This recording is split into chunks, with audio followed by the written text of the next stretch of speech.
आज आपण एक असा गोड पदार्थाबद्दल समजून घेणार आहोत जे साखर नाहीये आणि गोडपणा, ते म्हणजे स्टिविया.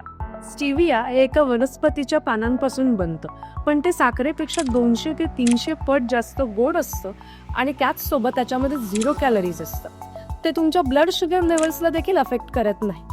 आता हे स्टिविया तुमच्या लार्ज इंटेस्टाईनमध्ये जेव्हा जातं त्यावेळेला डिझॉल्व्ह व्हायला लागतं, पण याचं देखील काही लिमिट आहे. WHO नुसार पर kg वेटनुसार फक्त तुम्ही 4 मिलीग्रॅम घेऊ शकता. याचाच अर्थ तुम्ही दिवस 1 किंवा 2 स्कूप स्टिविया किंवा स्वीटनर टॅबलेट्स वापरू शकता. त्याहून जास्त जर त्याचा वापर केला तर ते तुम्हाला त्रास देऊ शकतं. आता याचे त्रास किंवा साईड इफेक्ट्स म्हणजे काय? उलट्या होणं, जुलाब होणं, पोटामध्ये गॅस होणं असे असू शकतात. पण हे मोस्टली रेअर असतात, कारण आपण तेवढ्या जास्त प्रमाणात ते खात नाही. म्हणूनच मी म्हणेन की साखरेऐवजी तुमच्यासाठी हा बेस्ट ऑप्शन आहे.